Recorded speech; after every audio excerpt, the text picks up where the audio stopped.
comme à chaque mercato, évidemment, le personnage que vous voyez derrière moi, si vous nous regardez en vidéo, s'appelle Pablo Longoria et il est actif. Depuis le début, il s'est activé sur 3 noms, dont un, le dernier n'est pas encore arrivé, mais il y a un accord. Jean Onana, lui, il est là, il a déjà joué. Ulysses Garcia et Faris Moumbagna. 3 noms, enfin 2, parce que Onana, je pense que vous connaissiez, mais les 2 derniers, a priori, le grand public ne les connaissait pas trop et j'imagine que les supporters marseillais non plus. Quand je vois ces 3 noms, Martin, j'ai envie de te poser une question. Pose-la. À quoi rime le mercato de l'OM et où va l'OM? J'ai beaucoup de mal aussi à... Bon, déjà, il y a plusieurs problèmes là-dedans. Il y a déjà un problème de compétitivité, c'est-à-dire à changer et à faire les chaises musicales tous les 6 mois. Et on l'a vu en début de saison avec l'Olympique de Marseille. Alors, quand c'est pas le coach, c'est l'attaquant de pointe. Quand c'est pas l'attaquant de pointe, c'est l'arrière droit. Quand c'est pas l'arrière droit, c'est le milieu défensif, etc., etc. Donc, beaucoup de mal à trouver une direction et surtout beaucoup de mal à trouver une stabilité, une cohérence dans un collectif. Quand tu bouges tous les 6 mois, comme c'est le cas avec Longoria, on a l'impression que Longoria, il prend ça comme un jeu, presque comme un défi, et qu'il ne peut pas rester sans bouger la moindre oreille sur un mercato. Moi, très honnêtement, je pensais que ce mercato, comme Marseille avait très bien terminé l'année 2023, qu'ils avaient a priori trouvé quelque chose, je pensais et qu'il y avait assez peu aussi de rumeurs au début de l'hiver, je pensais que ça allait pas bouger du côté de l'OM, ou alors très peu. Et là, on n'est même pas mi-janvier, si, on a passé mi-janvier. Ouais, 19. Et ça a déjà, et voilà, il y a tout qui part en sucette. Moi, ça me pose déjà d'abord un problème d'un point de vue compétitif, parce que comment tu peux construire une équipe, comment tu peux poursuivre des objectifs avec des joueurs qui restent 6 mois et qui repartent, d'autres qui... on sait très bien qu'il y a des joueurs qui ont besoin de s'adapter, d'autant plus qu'ils recrutent des mecs qui connaissent finalement pas la Ligue 1. Alors, Junior Onana, c'est un mauvais exemple, mais tu as besoin de t'adapter, tu as besoin de connaître un contexte. Le football, c'est pas que le terrain. S'adapter à Marseille, ça prend plus de temps que de s'adapter à d'autres clubs français.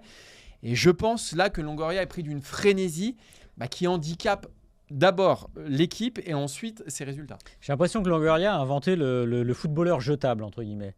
L'année dernière, c'était Luis Suarez qui arrive en l'attaquant, qui met son doublé pour le premier match, qui disparaît, je crois, au mois d'octobre et qui finit par être vendu. Lodi, cette année, qui remplace Nuno Tavares, qui n'a pas tenu 4 mois, qui est revenu. Alors, pour le coup, là, on peut dire il y a une plus-value, il y a de l'argent fait, ok. Mais bon, le problème, c'est que la direction sportive, on ne la voit pas.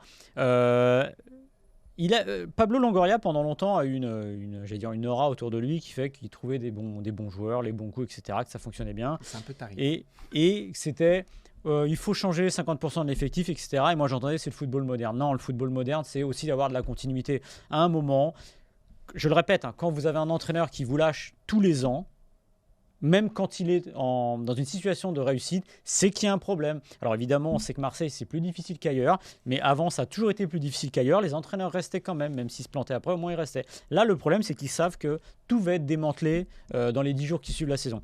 Moi, quand je vois ce mercato-là, Jean Onana, ok, il y a un problème avec la canne, il faut remplir le milieu de terrain. Pourquoi pas? Mais ça, encore une fois, c'est pas au mois de décembre, fin décembre, que Pablo Longoria doit se rendre compte qu'il a beaucoup de joueurs africains qui vont partir à la CAN. Il peut le voir un peu avant, le prévoir. Ulysses Garcia, il remplace Lodi, il y a un problème à gauche. Ok, je le connais pas, peut-être que c'est très bien. Il a 7 sélections en équipe de Suisse. Apparemment, il est plutôt bon, il est plutôt offensif, pas décisif, etc. Très bien, on verra, on jugera sur pièce. En revanche, Faris Moumbagna, je vais être honnête, moi je sais pas qui c'est. Je pense que personne ne sait qui c'est. Il joue en Norvège, Bodo Glimt, il va arriver. Et surtout, pourquoi? Encore une fois, je comprends les 2 premiers transferts. Il y a un problème à gauche, il y a un problème au milieu de terrain, il manque des joueurs. Mais là, donc, il achète un attaquant de plus. On a l'impression que c'est compulsif. Il faut toujours acheter. Ça veut dire quoi de Vitinha? Qu'est-ce qu'on fait des autres? Qu'est-ce qu'on fait d'Aubameyang, etc. Moi, j'avoue que je ne comprends pas. Et le problème, c'est qu'à un moment, quand on va faire la liste des années Longoria, qu'on va prendre tous les mouvements qui sont... Je ne sais pas combien il y a eu de mouvements depuis qu'il est là, on se rendra compte qu'il y a quand même beaucoup de gâchis parce qu'il ne peut pas avoir toujours la bonne pioche. Et au-delà de ça, moi je vais vous le dire, c'est d'aller chercher ce que fait un peu Lyon d'ailleurs, d'aller chercher des jeunes talents, des prospects comme on dit. À un moment, ça dit aussi quelque chose du standing de votre club, tout simplement. Que l'OM ne roule pas sur l'or, ok, mais de tout le temps maintenant aller chercher des joueurs comme ça. Alors on va me dire, oui, mais regarde aux Pays-Bas, le PSV Eindhoven par exemple, l'Ajax Amsterdam le fait. Ok, mais l'Ajax, quand ils y vont déjà, des fois, ils sortent quand même des gros joueurs. Et au-delà de ça, ils ont une formation que l'OM n'a pas. Donc là, le risque, c'est d'avoir une équipe de l'OM qui est... On avait déjà cette impression l'année dernière qui est impersonnelle, en fait, qui ne colle pas au club. Et vu que les joueurs viennent et partent, personne ne s'attache et c'est très très compliqué et vous mettez comme une situation quand même très Ouais. délicate.